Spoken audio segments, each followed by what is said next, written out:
TitleMatchNetwork.com. What are your memories of the legendary angle you did with Buddy Rose and your sister? Well, that wasn't an angle.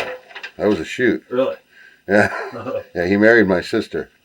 Yeah, and it wasn't a real good relationship. It was very volatile. And one night I got a phone call from my sister about 2 a.m, and Buddy was beating her up.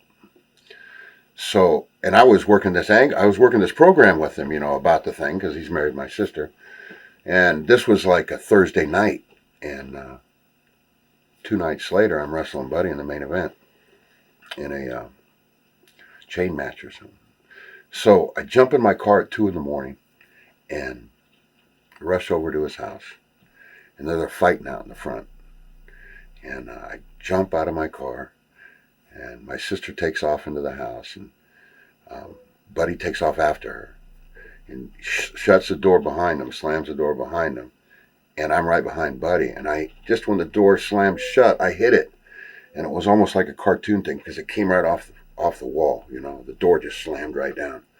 So the door's off the hinges and everything, and about that same time, the cops had been called.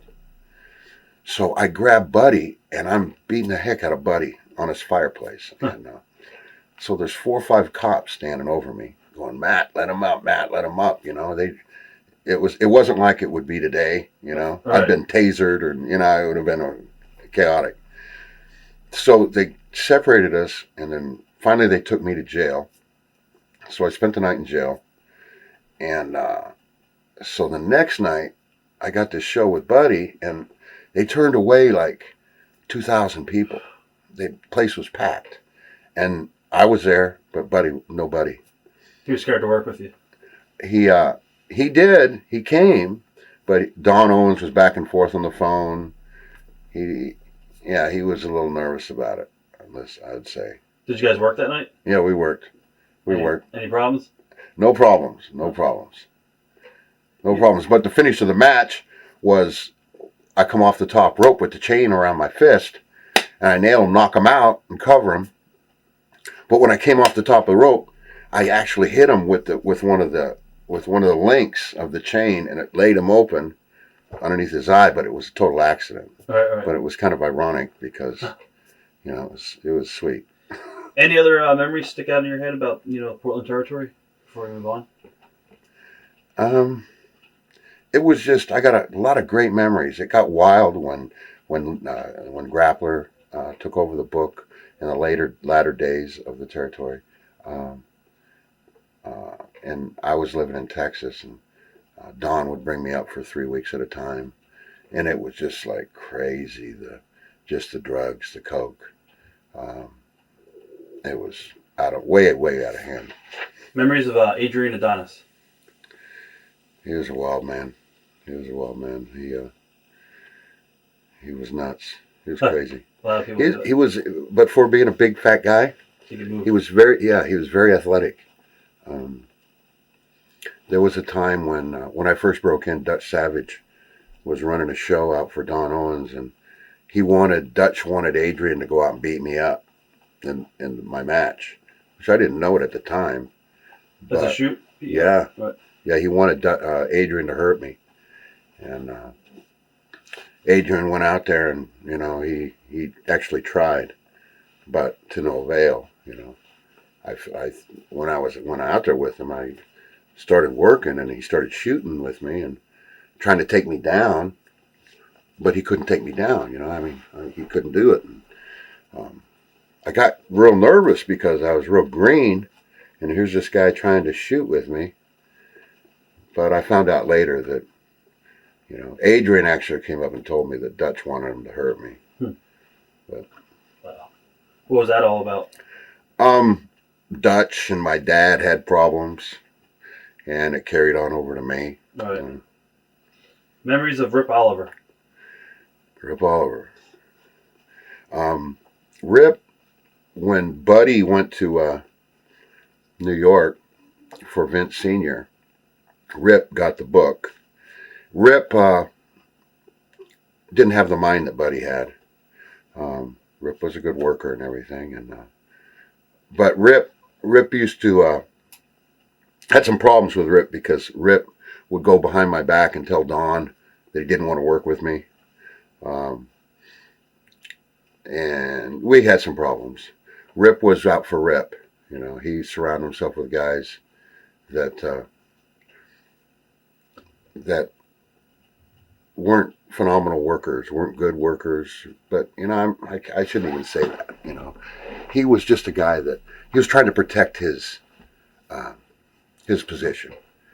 If somebody else come in and had ideas, even though Rip was the booker, he would twist them. He would try to brush them underneath the carpet, and just to protect his own interests. Okay. What are your memories of Dutch Savage? Dutch was a guy that you couldn't believe everything he said, and you had to watch because everything he would say. He could be a great guy, I'm not going to sit here and knock him, because I wouldn't want somebody to do that to me, right. And they do, but I'm not going to be like that. I've had problems with Dutch, but Dutch is a good man, he's a spiritual man now, I believe. But as far as my memories go, he was Dutch was always out for Dutch, and it seemed to me that if he had to step on somebody to move up, he wouldn't think twice about it. Lonnie Mayne. Some of your memories of watching Lonnie? Oh man, Lonnie was a phenomenal worker. He was always drunk, and when I was a kid, I used to idolize him. I mean, a young kid like 10, 11 years old, I used to always want to be around him. He was always ribbing somebody. I was going to ask you, right? Yeah, and actually, when you talk about Lonnie Maine, Vince McMahon asked me about my relationship with Lonnie when I was growing up in the business, and when I was telling him about Lonnie and how I saw Lonnie, my relationship with him as a kid, seeing him pulling ribs on the boys all the time and always joking around, that's when Vince threw the clown gimmick at me. During that conversation is the first time I heard about a wrestling clown. Right. We'll get into that definitely, Dwayne. Mm-hmm. You mentioned in past interviews that bad influences had on you. Can you expand on that too? Bad influences of what? That Lonnie maybe had on you? Well, no, he was very. I was at a very impressionable age, and I grew up thinking that the rules didn't pertain to me because I was Tony Borne's son, and the way kayfabe was, and it was like I knew something that most people didn't, and I could get away with things because I was Tony Borne's son, and so I grew up in a distorted atmosphere, and it had detrimental effects on my life, and my decision making and the choices that I made in my life, and it's not that I was ignorant.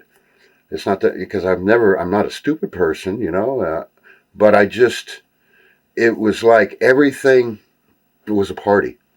The whole business was a party, and back in my early days in wrestling, if you weren't a partier, you would kind of got brushed to the side because everybody that was making money, that was on top, they were all partiers. They were all pushing the envelope. All of them did.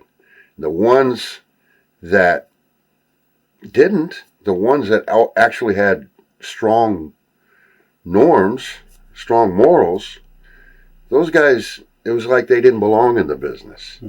The business was like a bunch of wild men, a bunch of kids, grown-up kids. What are your memories of the travel schedule for Portland? You said it was pretty easy compared to working for Bill Watts' territory where it was crazy. Right. No, it was. It was like they ran Salem, every week, which was only 50 miles down the road. Eugene every week, which was 100 miles down the road. It was easy territory. TitleMatchNetwork.com